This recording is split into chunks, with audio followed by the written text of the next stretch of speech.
C'est des projets qu'on voit qui sont solides, qui sont sérieux dans les démarches. Comme on dit, on est loin d'une ouverture, mais qu'on va dire, ça augure très bien. Alors moi, j'ai hâte que ça commence, mais on verra pas ça de mon vivant. J'ai 80. Hein. Peut-être nous autres, on ne sera plus là, mais on a des enfants, des arrière-petits-enfants. Fait probablement qu'eux autres, ils pourront en profiter.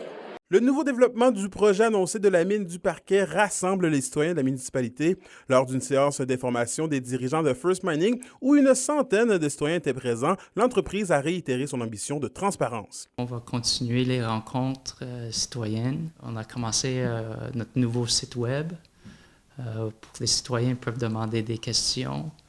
Mais plus important que ça, on vient d'ouvrir notre bureau au cœur de la ville, vraiment.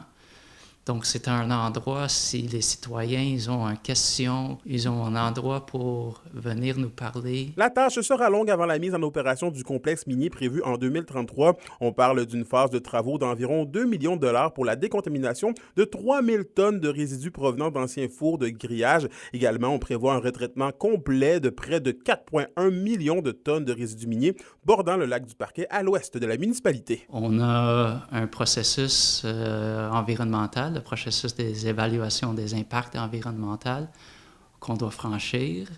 Ce processus, d'habitude, ça prend peut-être 5 ans.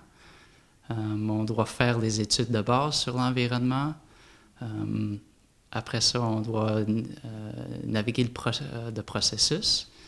Et après ça, on doit avoir des permis, faire la construction. En chiffres, le nouveau projet de mine d'or du Parquet, c'est 7 fosses d'exploitation au nord, une mine souterraine d'exploitation à l'est, 11 années d'exploitation pour un total de 2,5 millions d'onces d'or, soit 200 000 onces d'or par année. L'ouverture prévue en 2033, soit dans 10 ans, est une année bien symbolique puisqu'elle marquera les 100 ans de la municipalité, également les 100 ans de la découverte du premier gisement minier par la minière. Anthony Dallaire pour Arrêté Nouvelles.